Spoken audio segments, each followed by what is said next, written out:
참 소망의 새 아침이 밝았습니다. 2022년 11월 30일 수요일 새벽 기도회를 시작하도록 하겠습니다. 다 같이 찬송가 492장 잠시 세상에 내가 살면서 찬송하시겠습니다.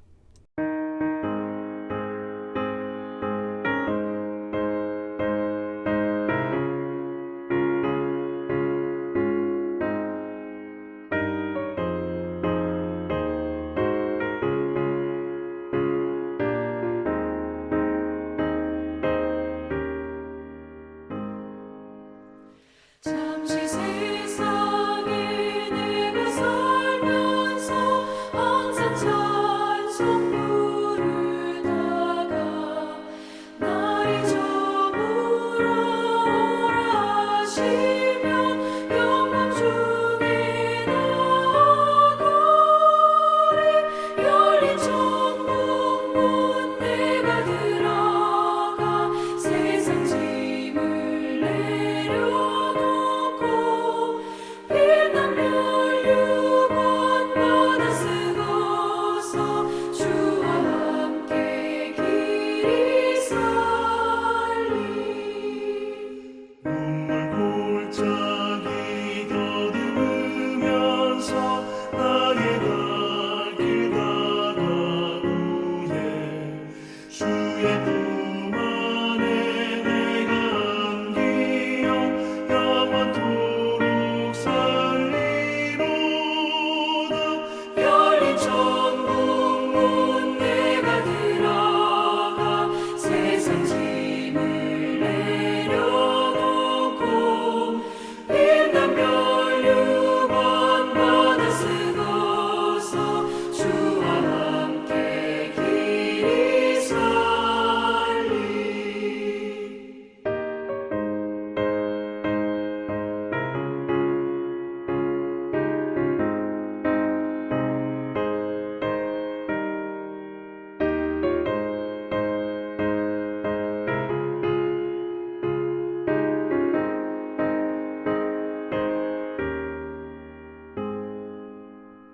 나의 가는 길 멀고 험하며 산은 높고 걸음 깊어 고난 나의 멈출 것 없어도 복된 날이 밝아오리. 열린 천국 문 내가 들어가 세상 짐을 내려놓고 빛나면 유권 받아 쓰고서 주와 함께 길이 살리. 한숨 가시고 죽음 없는 날 사모하며 기다리니 내가 그리던 주를 배울 때 나의 기쁨 넘치리라. 열린 천국 문 내가 들어가 세상 짐을 내려놓고 빛나면 유권 받아 쓰고서 주와 함께 길이 살리.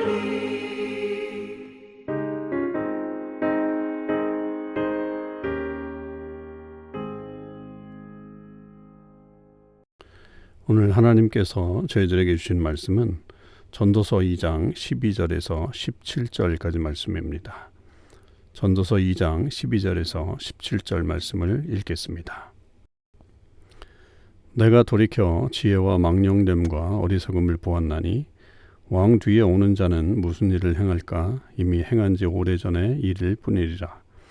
내가 보니 지혜가 우매보다 뛰어남이 빛이 어둠보다 뛰어남 같도다. 지혜자는 그의 눈이 그의 머릿속에 있고 우매자는 어둠 속에 다니지만 그들 모두가 당하는 일이 모두 같으리라는 것을 나도 깨달아 알았도다. 내가 내 마음속으로 이르기를 우매자가 당하는 것을 나도 당하리니 내게 지혜가 있었다 한들 내게 무슨 유익이 있으리요 하였도다. 이에 내가 내 마음속으로 이르기를 이것도 헛되도다 하였도다. 지혜자도 우매자와 함께 영원하도록 기억함을 얻지 못하나니 후일에는 모두 다 잊어버린 지 오래될 것입니다. 오호라 지혜자의 죽음이 우매자의 죽음과 일반이로다. 이러므로 내가 사는 것을 미워하였노니 이는 해 아래서 하는 일이 내게 괴로움이요 모두 다 헛되어 바람을 잡으려는 것이기 때문이로다. 아멘. 오늘도 우리 참소망의 식구들과 그리고 이 새벽기도에 동참하는 모든 주님의 백성들에게 하나님의 은혜와 사랑이 충만하기를 주님의 이름으로 축원을 드립니다. 오늘은 11월의 마지막 날입니다. 우리 11개월 동안 참 열심히 살아오신 여러분들에게 하나님의 은혜가 넘치길 바라고, 이제 2022년의 마지막 한 달을 우리가 앞에 두고 있는데 잘 마무리할 수 있는 그런 은혜도 계속적으로 이어지기를 주님의 이름으로 먼저 축원을 드립니다. 오늘 2장 12절에서 17절의 이 말씀은 아주 짧은 말씀인데요. 여기서 이제 계속해서 이 전도자는 이 지혜와 무지에 대해서 이야기를 하면서 결국 그런 것들이 다 헛되다라고 하는 것으로 또 다시 우리에게 또 인생에 대한 의미를 들려주고 있습니다. 오늘 12절을 보면 내가 돌이켜 지혜와 망령됨과 어리석음을 보았나니 왕 뒤에 오는 자는 무슨 일을 행할까 이미 행한 지 오래전에 일일 뿐이니라, 이렇게 고백을 하고 있는데요. 이 말은 결국은 이 왕을 돌아보면 그 왕이 행하는 일들도 해 아래서 새 것이 없다라고 하는 것이죠.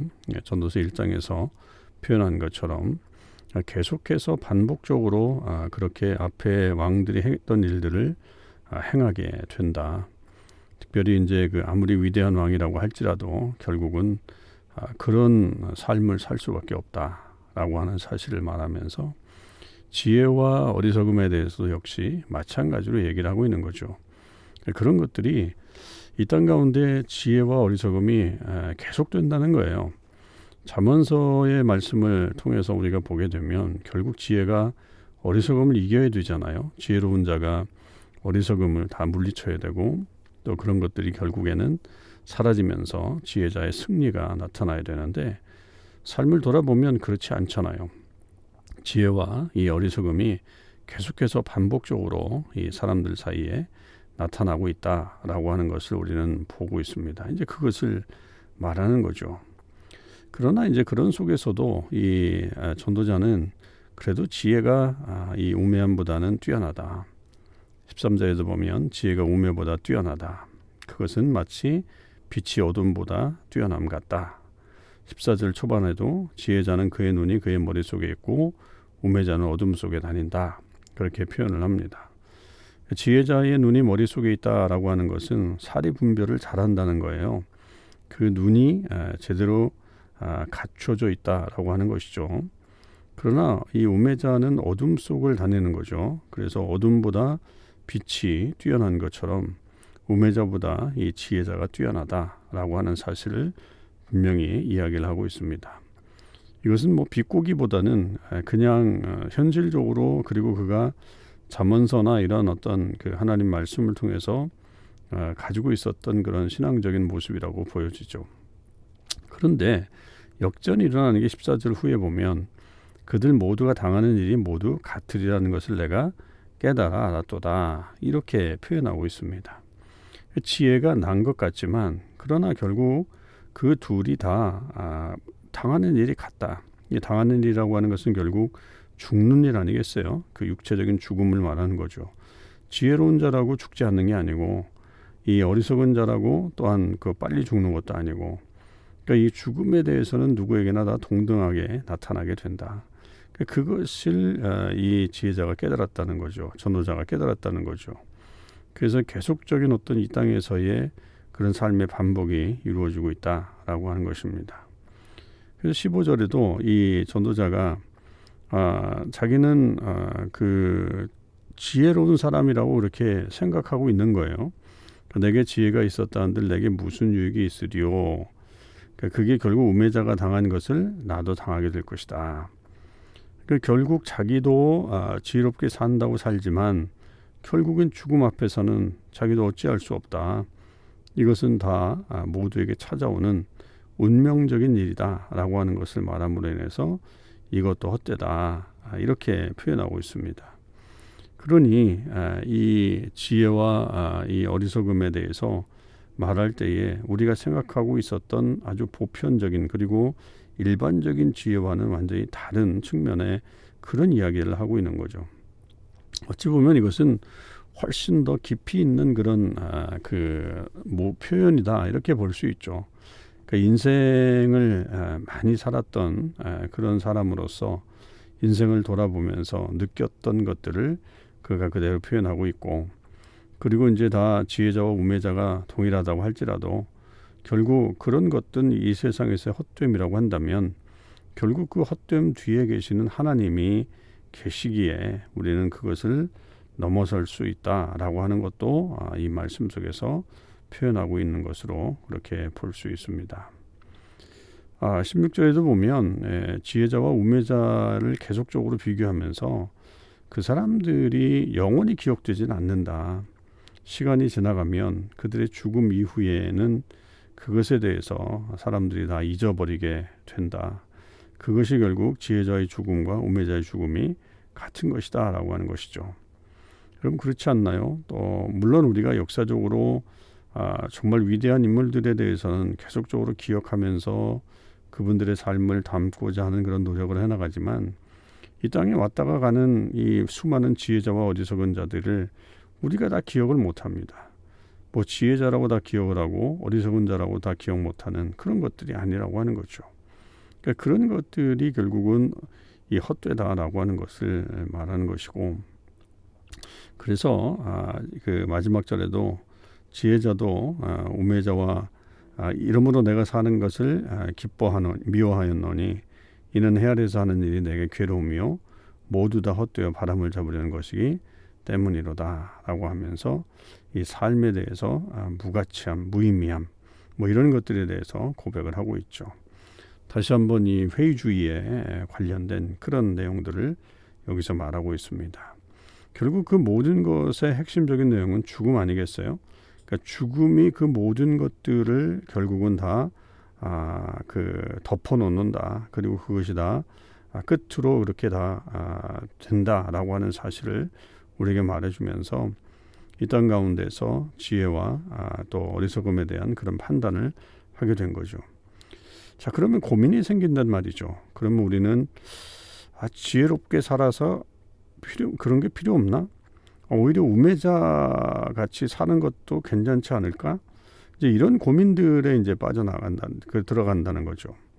그렇게 될 때 그냥 뭐 되는 대로 살면 되는 거 아니야? 다 똑같이 죽는 건데 라고 하면서 그저 우리의 삶을 그렇게 산다면 이것이야말로 정말로 하나님께서 원하시는 삶을 살지 못하는 결과를 만들어내는 것이죠. 이 땅에 주님을 모르는 사람들이 대부분 그래요. 알고 싶어 하지 않는 사람들도 역시 그렇죠.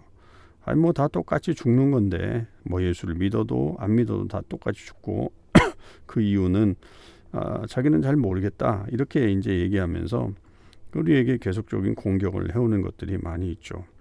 그럴 때 우리가 뭐 정답을 얘기해 줄 수도 있지만 결국 그러나 그 모든 것을 주관하시는 하나님 앞에서 그들의 주장이 얼마나 헛되고 또 안타까운 것인가 하는 것들을 우리는 돌아보게 됩니다.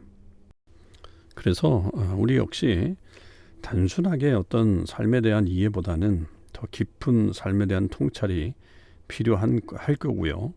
그리고 그것을 통해서 우리의 삶에 있어서 정말 중요한 이 땅을 주관하시는 분이 하나님이시다라고 하는 것을 우리가 분명히 깨달아야 될 것이고, 그리고 죽음의 순간 앞에서 우리가 정말 그것이 우리에게 언젠간 다 닥쳐올 것이라고 하는 그런 그 생각을 가지고서 우리의 삶을 제대로 살아나가는 그런 삶이 필요합니다. 되는 대로 사는 것은 하나님께서 원하시는 삶이 아닙니다. 하나님을 기억하며 사는 것이 우리에게 주어진 제대로 된 삶의 모습입니다.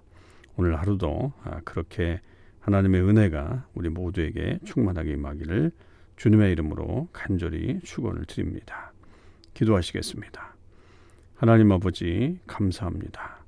오늘도 하나님께서 저희들에게 은혜를 주시고 또 우리의 삶을 이끄시니 감사함을 드립니다. 우리 인간은 이 지혜자나 우매자나 다 똑같이 죽음 앞에 설 수밖에 없습니다. 그렇게 됐을 때 정말로 우리가 볼 때는 아무것도 별다른 것이 없는 것처럼 느껴지지만 결국 우리가 알듯이 죽음 이후의 삶은 분명히 달라지는 것을 우리는 볼 수 있습니다. 아버지 하나님, 세상 사람들에게 그런 모습들이 우리에게 보여져서 또 그렇게 느껴져서 우리를 공격하기도 하고 또 하나님을 믿지 않는 일들이 많이 있는 그런 모습들도 보게 됩니다. 그런 안타까움을 주님께서 모두 제해 주시고 또 우리가 정말 이 땅 가운데서 정말 제대로 된 삶을 살아서 하나님 앞에 영광 올릴 뿐만 아니라 그들에게도 좋은 본이 되는 그런 삶이 될 수 있도록 인도해 주시옵소서. 아버지 하나님, 우리의 삶 가운데 늘 주님께서 함께 해주시길 원합니다. 그리고 그 주님을 인정하길 원합니다. 하나님이 함께 하시고 또 도우시는 그런 놀라운 일들을 저희들이 매일매일 보며 살아가게 하여 주시옵소서. 감사드립니다. 우리 주님 예수 그리스도의 이름으로 기도하옵나이다. 아멘. 성도 여러분, 오늘 하루도 주님의 은혜 안에서 승리하시는 삶을 사실 수 있기를 바랍니다.